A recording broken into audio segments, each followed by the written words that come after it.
మరో breaking news చూస్తున్నాం. జమ్మూ కాశ్మీర్లోని సోపోర్ ప్రాంతంలో ఉగ్రవాదులు భద్రతా దళాల మధ్య చోటు చేసుకున్న ఎదురుకాల్పుల్లో చిత్తూరు జిల్లాకు చెందిన ఆర్మీ జవాను కార్తిక్ అమరుడయ్యారు. స్వగ్రామం చేరుకున్న జవాన్ భౌతిక గాయానికి స్థానిక ఎమ్మెల్యే మురళీమోహన్ నివాళి అర్పించారు. కుటుంబాన్ని ఆదుకుంటామని హామీ ఇచ్చారు. కాసేపట్లో అధికారిక లాంఛనాలతో కార్తిక్ అంత్యక్రియలు నిర్వహిస్తారు.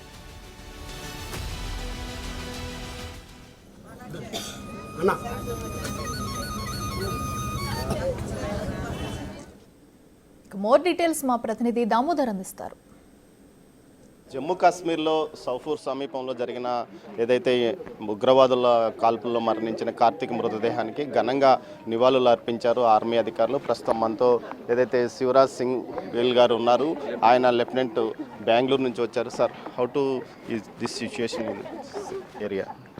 ये सिचुएशन के बारे में बड़ा बुरा लगा है सुन के। जलोरा विलेज में एक ऑपरेशन लॉन्च किया गया था हमारे सिक्योरिटी फोर्सेस के द्वारा, 22 RR के द्वारा किया गया था।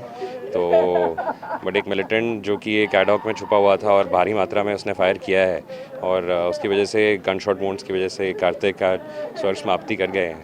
पूरे देश को उन पर गर्व है, उनकी फैमिली को, उनके दोस्तों को और पूरे आंध्र प्रदेश को, इंडिया को, पूरे सबको गर्व है कि एक सुप्रीम सैक्रिफाइस उन्होंने किया है।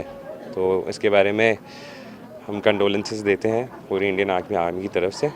ఉగ్రవాదుల ముష్కర్ల కాల్పుల్లో ఏదైతే గాయపడ్డ కార్తిక్ ఆసుపత్రిలో చికిత్స పొందుతూ మరణించాడని, అతని మరణం కుటుంబానికే కాకుండా దేశానికి, అదేవిధంగా ఆంధ్రప్రదేశ్కి కూడా తీరని లోటు. ఆ కుటుంబానికి సంతాపం తెలియజేస్తున్నాం. అదేవిధంగా ఆ కుటుంబాన్ని పూర్తి స్థాయిలో ఆదుకుంటామని కూడా ఏదైతే కల్నల్ గారు చెప్తున్నారు. మొత్తం మీద అయితే అధికార లాంఛనాలతో అంత్యక్రియలు నిర్వహించడానికి బెంగళూరు నుంచి వీరంతా వచ్చారు. వీరితో పాటు స్థానికంగా పోలీసులు కూడా అధికార లాంఛనాలతో నిర్వహించడానికి, దీంతోపాటు ప్రజాప్రతినిధులు కూడా వచ్చారు. అదేవిధంగా పెద్ద సంఖ్యలో స్థానికులు హాజరై తమ స్నేహితుడిని, తమ సంబంధికుడికి కడచారి చూపు కోసం పెద్ద సంఖ్యలో ఇక్కడికి వస్తున్న పరిస్థితి కనిపిస్తుంది. కెమెరా పర్సన్ పురుషోత్తంతో దామోదర్, రాగమానిపేట నుంచి.